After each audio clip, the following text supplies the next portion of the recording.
when it comes to rights and how we treat certain things, you may actually get to a point where we have to ask the question, does an artificial system have rights? Huh. Is there an expectation of how... I definitely prefer the word synthetic.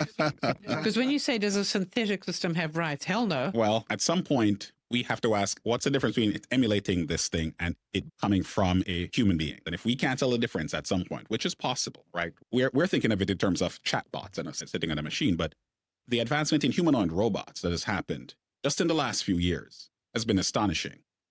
And if you trace the history of humanoid robots just in the last 25 years, literally, I believe it was in 2000, maybe 2001, Honda released their Asimo robot. That was their first humanoid robot that we were able to see. And everybody was like, oh, that's cute. Because it had 2 hands and 2 feet and it was doing all this. Right. And then a few years later, Boston Dynamics launched and they created that dog-looking robot, that 4-legged dog. But it was horrible looking because they had all these wires connected and everything else. Scary as hell. Scary, still very scary. And then nothing happened for a very long time. And when I say nothing, I mean they developed humanoid robots and all of that, but it still looked very robotic. But in the last few years, they have made us change where instead of them trying to tell the robot how to behave, they've given it an AI brain. God. And now it learns. And right now, the latest humanoid robot released by Boston Dynamics is a completely different machine than anything even now. Imagine that system, maybe 5 years from now, maybe 20 years from now, paired with just the large language models that we know today, but having advanced for another 10 years.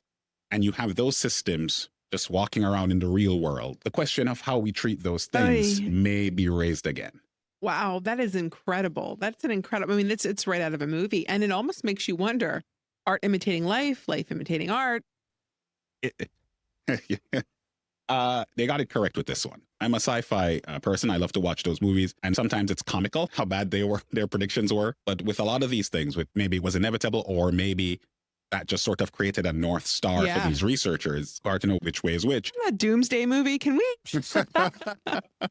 So, and a lot of people are saying, hey, listen, if the developments are looking just like the movies, then we should also take the lessons from those movies. And so maybe Terminator is a documentary and we should be very careful about Karl. creating an artificial superintelligence.